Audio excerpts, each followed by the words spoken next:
Hello and welcome to my mini course on the essential right-hand studies for classical guitar. Now with this course, I wanted to create something different from the studies that I saw from Mauro Giuliani that were primarily arpeggio focused, and also to build off of the studies provided by Francisco Targa that had some string crossing in there, and I thought that the string crossing was particularly valuable. Now, what got me thinking when I saw the Targa studies was that these particular studies were not just arpeggios, but they were going to help me with my scale development, my scale and melody playing. And that is because when we have string crossings, so if we play on the third string with the middle finger and we cross over with the index finger to play on the second string, for example, that's a string crossing. That's difficult for a lot of people because it puts you out of the initial arpeggio kind of shape that you're used to playing with when you begin the guitar. So focusing on that is going to improve your speed, it's going to improve your accuracy. It happens a lot in scale and melody playing and a little bit less in arpeggios, but it does happen some. So what I wanted to do was have a set of exercises that it's not just arpeggios and it's not just going to be scales, but it's going to improve both. Now, here's something very valuable to think about. When you play an arpeggio on the classical guitar, you're distributing your fingers on different strings. So when you're playing on these adjacent strings, there's a lot of leeway to make mistakes.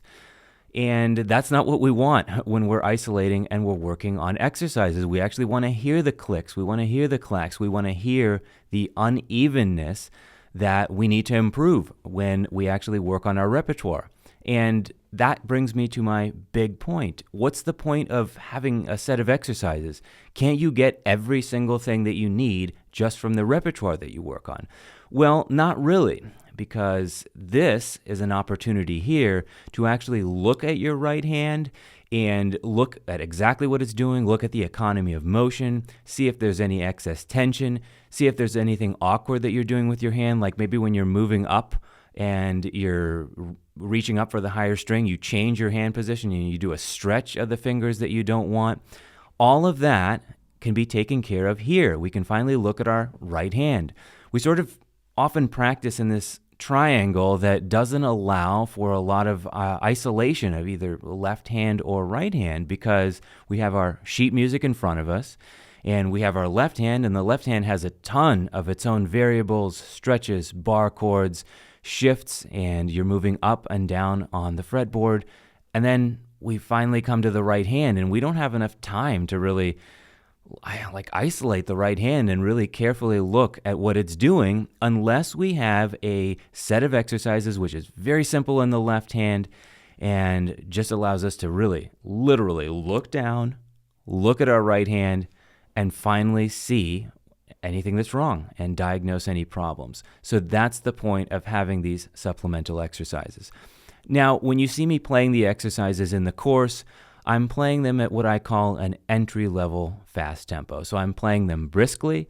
I'm certainly not playing them to my maximum ability, but I'm also not playing them very slowly. So as you study these exercises, what I want you to do is watch one, pause the video, and look at the PDF file and spend some time learning each one individually. Don't just breeze through them, try to play them as fast as you can, and try to match the exact tempo that I'm doing in the examples, or even try to surpass the tempo. That's not where the gains are made in these exercises. It's all about being very, very slow, very, very careful. So try to think of something like maybe 30 or 40% of the tempo that I'm providing in the video examples.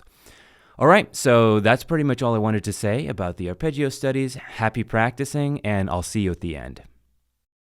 All right, let's dive into the first group of these exercises. And this is a great time to introduce you to this main idea.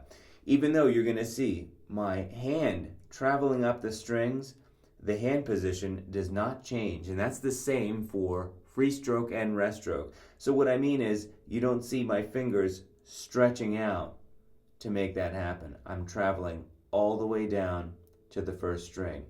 Now that may change in certain pieces where the thumb is active on the bass strings, and that's fine. But for these exercises, I'm training moving up and then moving way back down. So this is I, M, M, I, M, alternating on these strings.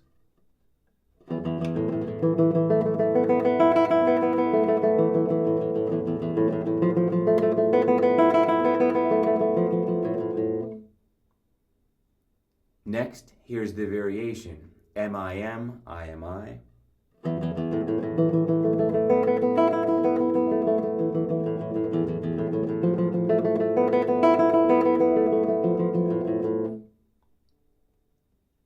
Next, here is the rest stroke version, the apoyando version of the same two patterns. So I-M-I.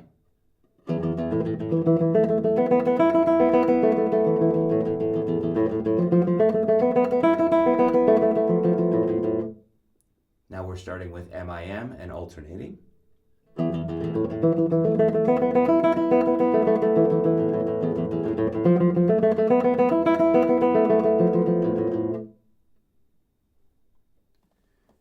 Next, we're going to move on to two notes to a string, and we're going to start with I-M.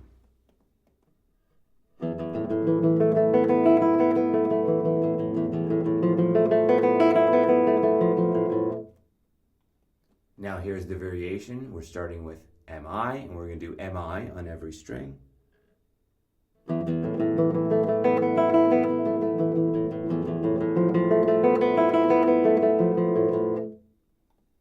Now here is the rest stroke or apoyando version of these exercises.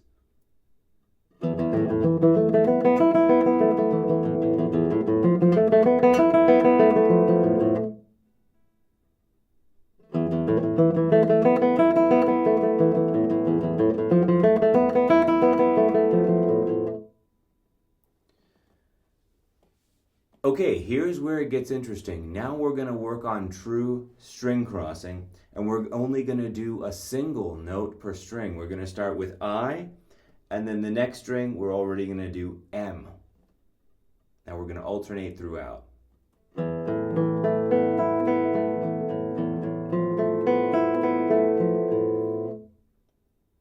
Now we're going to do the variation of that. We're going to start with M, and then do I on the next string. Here is where it gets way more difficult. Slow this down if you need to.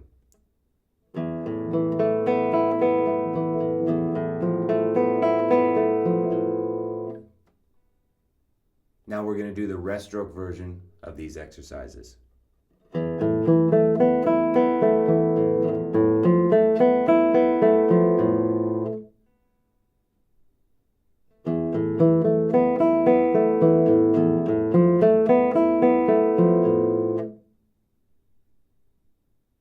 All right, everybody, we just reached the end of our mini course on the essential right-hand studies.